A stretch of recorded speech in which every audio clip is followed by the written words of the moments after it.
Hello నమస్తే.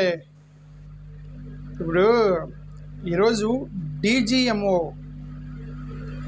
Director general of military operations, remember ఈరోజు India పాకిస్తాన్కి జరిగినటువంటి మీటింగ్ ఏంటి?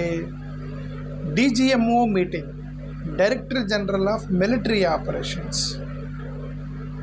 మిలిటరీ ఆపరేషన్స్ మీటింగ్లో మిలిటరీకి సంబంధించినటువంటి డిస్కషన్స్ వరకే చేస్తారు, కానీ ఇండస్ట్రీకి సంబంధించి వాటన్నిటి గురించి ఎందుకు డిస్కస్ చేస్తారండి? తెలుగు మీడియా ఛానల్స్లో కొన్ని ఇవి వస్తున్నాయి. ఏంటి, ఒక న్యూస్ వస్తుంది తెలుగు మీడియా ఛానల్స్లో, ఒక 10 పాయింట్లు చెప్పిందంట భారతదేశం మీటింగ్స్లో. అవేంటి అంటే, పిఓకేని అప్పగించాల్సిందే, పిఓకే విషయంలో మధ్యవర్తిత్వం అవసరం లేదు, ఉగ్రవాద సంస్థ హెడ్డల్ మొత్తాన్ని మాకు అప్పగించాలి, సరిహద్దులో ఉన్న దాడుల్ని మేము సహించాం, తోట వదిలిందంటే మేము క్షిపణ వదులుతాము, శాంతి స్థాపన కట్టుబడి ఉన్నాము, మా సమయం బలహీనతగా తీసుకోవద్దు, జాతీయ భద్రత విషయంలో రాజీ లేదు, ఆపరేషన్ సింధూర్ కొనసాగుతుంది, ఇంకేంటి అంటే సింధు జలాల నిలిపివేత గురించి యథావిధిగా కొనసాగుతుంది అని డీజీఎం లెవెల్లో సింధు జలాల గురించి వాటి గురించి వస్తాయని మనమైతే అనుకోవట్లే. ఓకే, ఇంగ్లీష్ న్యూస్ ఛానల్స్లోనేమో వాళ్ళు వేరే వర్షన్ చెప్తున్నారు. ఇంగ్లీష్ న్యూస్ ఛానల్స్ వాళ్ళు చెప్తుంది ఏంటంటే, సింధు జలాలకు సంబంధించిన డిస్కషన్ ఎలాంటి డిస్కషన్ లేదు, ఇద్దరు కూడా పాజిటివ్గా కంక్లూడెడ్ ద డిస్కషన్ పాజిటివ్లీ. అంటే ఇద్దరు డిస్కషన్స్ అంటే సాటిస్ఫై అయ్యారట.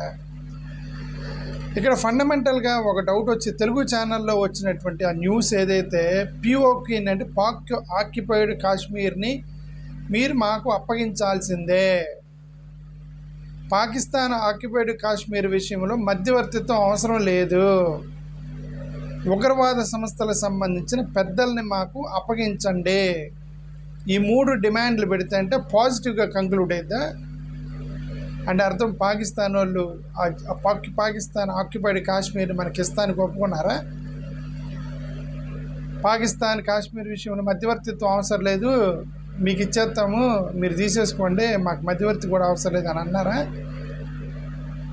ఈ యొక్క టెర్రరిస్ట్ గ్రూపులకు సంబంధించిన హెడ్ల మొత్తానికి భారతదేశానికి అప్పగిస్తామని చెప్పారా? When India put these 3 demands, hand over all terrorist heads, టెర్రరిస్టులు కాదు, టెర్రరిస్ట్ సంస్థలు నడుపుతున్న హెడ్డల్ని, ఆడు చచ్చిపోయిన ఒసామా బిన్ లాడెన్ గాడు ఉన్నాడు కదా, ఆ ఒసామా బిన్ లాడెన్ గాడి కంటే పవర్ఫుల్ వ్యక్తులు ఇప్పుడు ఉన్నారు ఈ టెర్రరిస్ట్ గ్రూపులు నడుపుతా, వాళ్ళందరినీ భారతదేశానికి అప్పగించడానికి పాకిస్తాన్ ఒప్పుకుందా? పాక్ ఆక్యుపైడ్ కాశ్మీర్ మాకొద్దు, మీకు ఇచ్చేస్తాం, ఇంక తీసేసుకోండి అని చెప్పి వాళ్ళు ఒప్పుకుంటేనే ఈ శాంతి చర్చలు అనేవి పాజిటివ్గా కంక్లూడ్ అయినట్లు లెక్క. ఇదేందండి, ఇంగ్లీష్ ఛానల్స్లోనేమో పాజిటివ్గా కంక్లూడ్ అయినాయి, ఇద్దరు హ్యాపీగా సాటిస్ఫాక్టరీగా, India is happy, Pakistan is happy ఈ డిస్కషన్స్ మీద అని ఇంగ్లీష్ ఛానల్స్ వస్తుంటే, తెలుగు ఛానల్స్లో ఈ పాక్ ఆక్యుపైడ్ కాశ్మీర్ని మనకి గట్టిగా చెప్పింది అని అంటే ఇదంతా ఏంటంటే, వాళ్ళు ప్రెస్ మీట్ పెట్టేంత వరకు మనకు వాళ్ళు ఏం జరిగింది తెలియదు.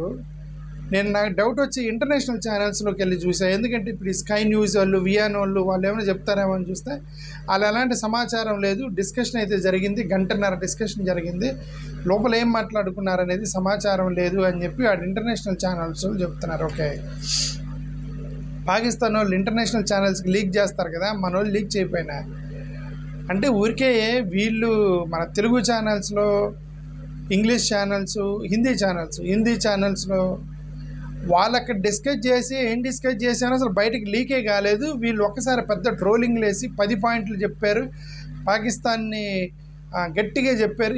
ఎంతరాబాయి ఈ న్యూస్, ఇదంతా కూడా ఏ న్యూస్ నమ్మాలో తెలియట్లేదు. ఏ న్యూస్ ఏదో చూడండి, అక్కడ ఏదంటే కిరాణా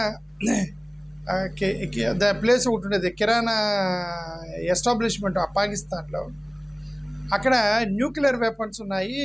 ఆ న్యూక్లియర్ వెపన్స్ మొత్తాన్ని పాకిస్తాన్కి సంబంధించినటువంటి ఒక న్యూక్లియర్ ఎస్టాబ్లిష్మెంట్ వింగ్ ఉంది కిరానా అనేటువంటి ప్లేస్లో పాకిస్తాన్లో.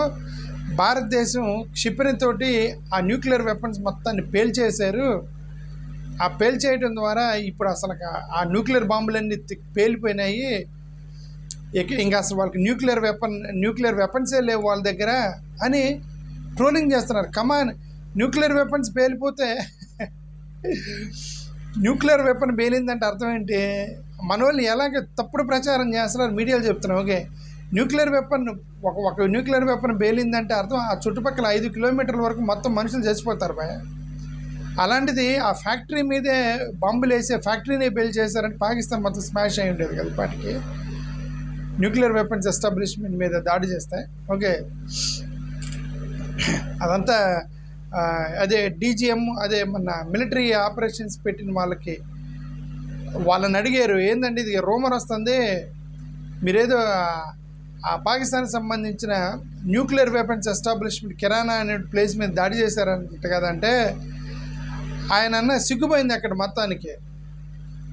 మేము అసలు అట్లాంటి ఆ కిరానా అనే ప్లేస్ మీదే మేము దాడి చేయలేదు, కానీ థ్యాంక్ యూ, మీ అందరికీ థ్యాంక్ యూ, ఆ కిరానా అనే ప్లేస్లో న్యూక్లియర్ వెపన్స్ ఉన్నాయని మాకు ఒక లీక్ ఇచ్చారు మీరు. ఎక్కడ కిరానా ఎక్కడ అని అడుగుతున్నాడు ఆయన, ఆర్మీ హెడ్. ఎక్కడి నుంచి వస్తున్నాయి ఈ న్యూస్? వాళ్ళు డీజీఎం వాళ్ళు మీటింగ్ పెట్టారు, వాళ్ళు ఏం జరిగిందో బయటికి తెలీదు. తెలుగు ఛానళ్ళు వేసేస్తున్నారు ఆల్రెడీ 10 పాయింట్లు. ఉగ్రవాద సంస్థలను అప్పగించాలి, పీఓకేని అప్పగించాలి, పాకిస్తాను ఇండియా శాంతి చర్చలు సఫలమైనవి. ఈ 3 పాకిస్తాన్ ఇవ్వాలని కండిషన్ పెడితే ఈ శాంతి చర్చలు ఎందుకు సఫలమవుతాయండి? వాళ్ళు ఎందుకు ఇస్తానంటారు? యుద్ధం చేస్తే తప్ప అది రాదు, యుద్ధం చేయాల్సిందే. ఓకే, సరే, వీళ్ళు ఒకవేళ శాంతి చర్చల్లో ఈ కండిషన్స్ పెడితే పాక్ ఆక్యుపైడ్ కాశ్మీర్ని మాకు ఇవ్వాలి, ఎన్ని రోజుల్లో ఇవ్వాలి, ఇవ్వకపోతే దాడి చేస్తామని. అప్పుడే కదా నిజమైన డిమాండ్ అంటారు దాన్ని. నిజమైన డిమాండ్ అంటే ఏంది?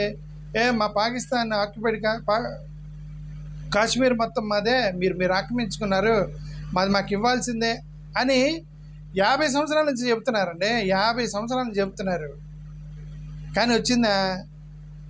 నువ్వు టైం పెట్టాలి. ఎందుకంటే 6 నెలల్లో నాకు అప్పగించకపోతే నేను యుద్ధానికి దిగుతానని చెప్పాలి. కెపాసిటీ ఉంటే అంతే. ఇదిగోండి టెర్రరిస్ట్ ఉగ్రవాద సంస్థలు మొత్తాన్ని మాకు అప్పగించాలి, ఇదిగోండి 6 నెలలు టైం ఇస్తున్నాను, మీరు అప్పగించకపోతే దాడి చేస్తాను అనాలి. అప్పుడు నిజంగా ఇస్తారా లేదా అని తెలిసిద్ది. అంతేగాని ఇది అక్కడ భారతదేశంలో ఈ జమ్మూ కాశ్మీర్ మీద కాశ్మీర్ మనది అనేటువంటి రాజకీయ నాయకుల యొక్క ప్రసంగాలు ఇంకొంత సంవత్సరాలు నడుస్తాయి. అక్కడ పాకిస్తాన్ వాడు కూడా అదే కాశ్మీర్ మీద పెట్టి రాజకీయం నడుపుతూ ఉంటారు.